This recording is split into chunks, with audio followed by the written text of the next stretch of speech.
Hey, thanks for joining me. That was a brief demo of some of the audio samples in a Unity project called Strange Shops. I'd like to take you into the Logic session to show you how some of those audio clips were actually created. Let's go. All right, a few precursory notes before we get into it.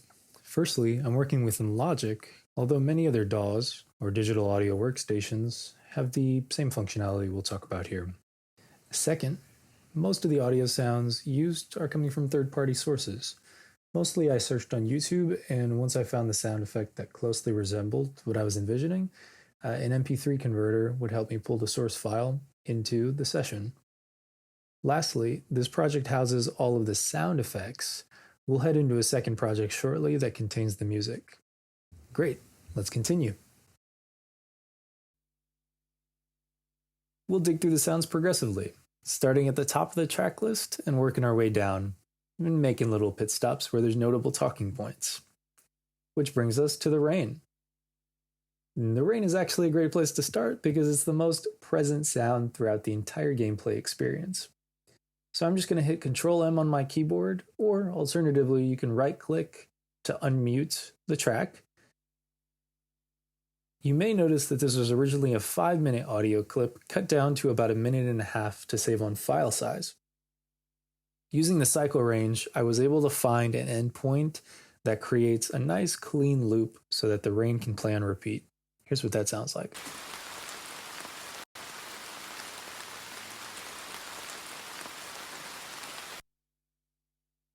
A quick note. In Unity's project view, you can click any audio asset and select to optimize the sample rate and/or compress the file to shrink file size.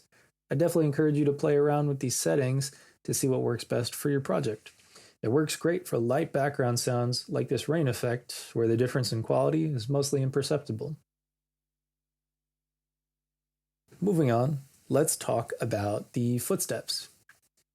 This was a much longer sound as well, and I found a portion of it that I thought would fit well with the gameplay. A tool that worked really well and helped out was movie importing. In Logic, you can go to the File menu and import any video file. Let's import this arbitrary file to show you how it works. By scrubbing through the timeline, you're seeing the video in real time and you're able to queue it up with the audio that you're working on.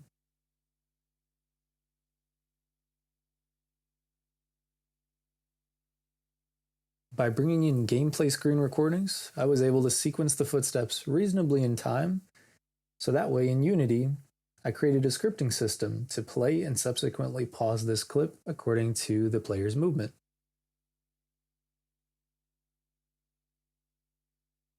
The next 4 sounds correspond to the doors in the game. Let's talk about the creaking sound heard when the cafeteria entrance is opened. Using the Flex editor, I was able to take a shorter sound and draw it out. This may work differently in other DAWs, but it's essentially time stretching. Here in Logic, you can click the Flex button or use Command F on your keyboard to pull up the Flex view mode. This allows you to enable flex editing on any audio track, prompting the software to algorithmically analyze the waveforms and giving you the ability to manipulate the waveform. In this case, I drag the file to extend that creaking sound. As an example, let's time stretch this even further. Maybe a little extreme, but let's see what that sounds like.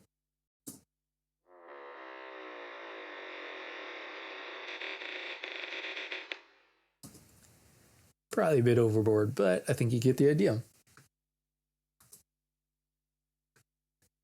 And that brings us to the more complex sounds here at the bottom of the track list. Let's shift this around a little bit. One moment.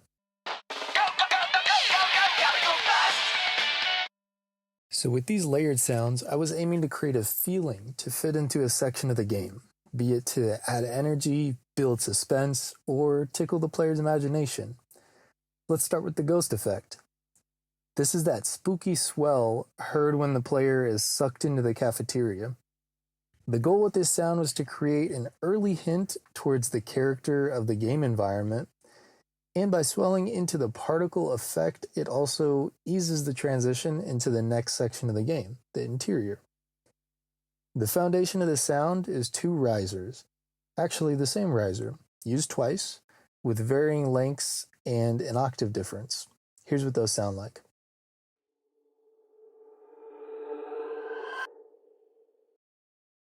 On top of that, I layered a whisper sound, duplicated, with one track panned hard left and the second pitched up track panned hard right. Those, in addition to this shrill sound like this. I then highlighted all the sounds and bounced them to create a single audio file that could be exported into the Unity project.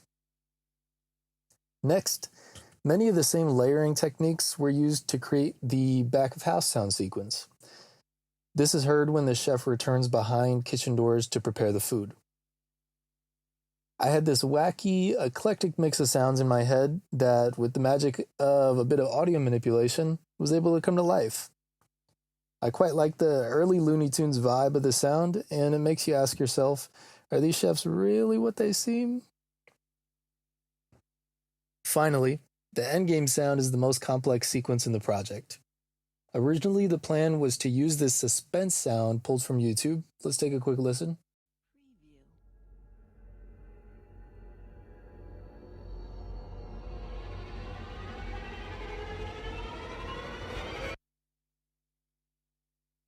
Did you catch that? With the sound being watermarked, this ended up being a reference that helped me build a similar feeling. You'll notice all the layers and how they come together to create the full sequence.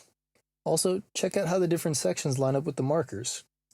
In Logic, you're able to click this global tracks icon to open this view where you can right-click and enable markers. From there, you can set a marker by clicking the plus button or right-clicking on the marker track. Importing a video and using markers really helped me to sequence the sound. One note I'd like to share, in Logic, when bouncing multiple tracks to compile a single sound, send tracks like your reverbs will not be included in the bounced file. To work around this, I went into the mixer, found all the send tracks, and right-clicked Create Track. What this does is it creates a lane in your track view for those send effects. Then, highlighting all the sends and going into the file menu, I have the option to export these 5 tracks as audio files. Select a destination on your drive to save the audio files, and then I can drag them in and they create their own tracks, just like this. From there, I was able to turn those sends off and bounce the tracks collectively. All right, that's it for the effects. Let's head over to the second project to quickly talk about the music.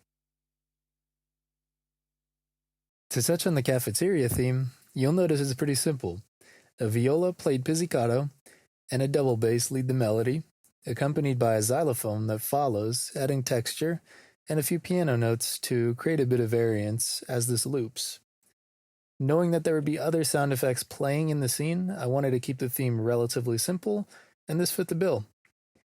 I'm going to hit A on my keyboard here to pull up the automation view to show you that the violas are easing in, which I think helps the listener also ease into a somewhat repetitive melody playing on repeat. To create this curve, we just click in any 2 points and lower the volume of the first point, and then I like to head over to the Edit tools and designate the second slot on the right to the Automation Curve tool. Any tool in the second slot can be used by holding Command. So by holding Command, I'm just going to drag and create a little volume curve. Awesome.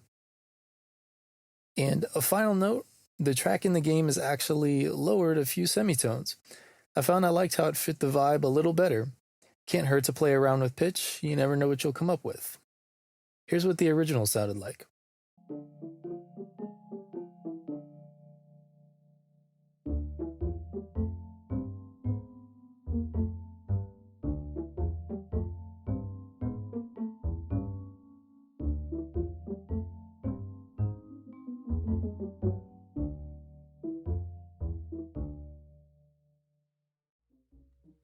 And that was a brief overview of the audio in Strange Shops.